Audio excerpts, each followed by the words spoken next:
Le trou me semble très grand, beaucoup plus grand que lui ne l'était. Je regarde mes pieds. J'ai eu raison de mettre mes bottes de motard.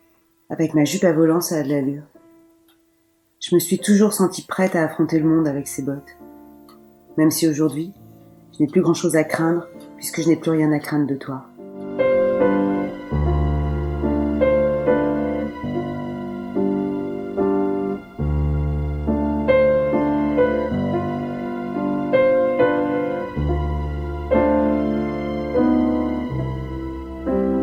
Je suis au premier rang, c'est normal, au bord du trou.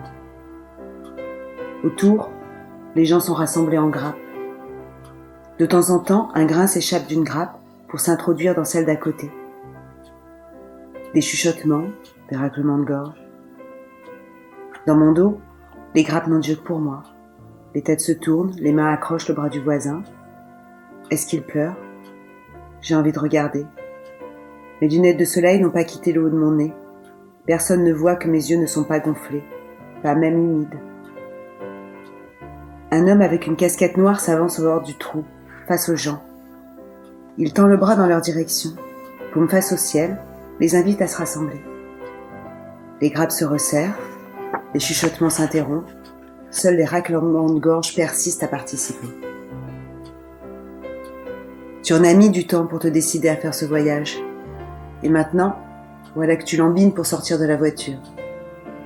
Tu n'as pas encore ouvert les portières. Tu arrives enfin dans ta boîte en roulant sur 2 rails en métal. Ils ont l'air bien huilés. Le bruit est sourd quand tu avances. Tu n'avances pas bien vite. Je ne comprends pas pourquoi tu traînes comme ça. Maintenant, tu fais des pauses. Tu t'arrêtes. Tu repars. Tu t'arrêtes. Tu repars. Il est trop tard pour réfléchir. Il faut y aller. 2 grandes cordes entourent la boîte. 4 hommes en costume noir veillent à ce que la boîte prenne la bonne direction.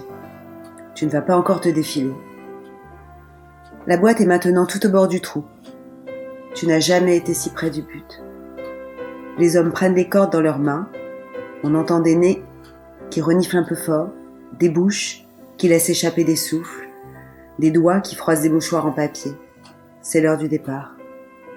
Les 4 hommes accompagnent la boîte dans sa lente descente au fond de la terre. Tu fais un gros ploc quand tu arrives en bas. La discrétion n'a jamais été ton fort. Je me demande comment ils vont remonter les cordes qui sont maintenant sous la boîte, au fond du trou. Apparemment, c'était prévu. Les 4 hommes s'accroupissent et jettent des bouts de corde le long de la boîte. Elles resteront avec toi. Ce n'est pas très esthétique et ça risque de te gêner. Je te connais.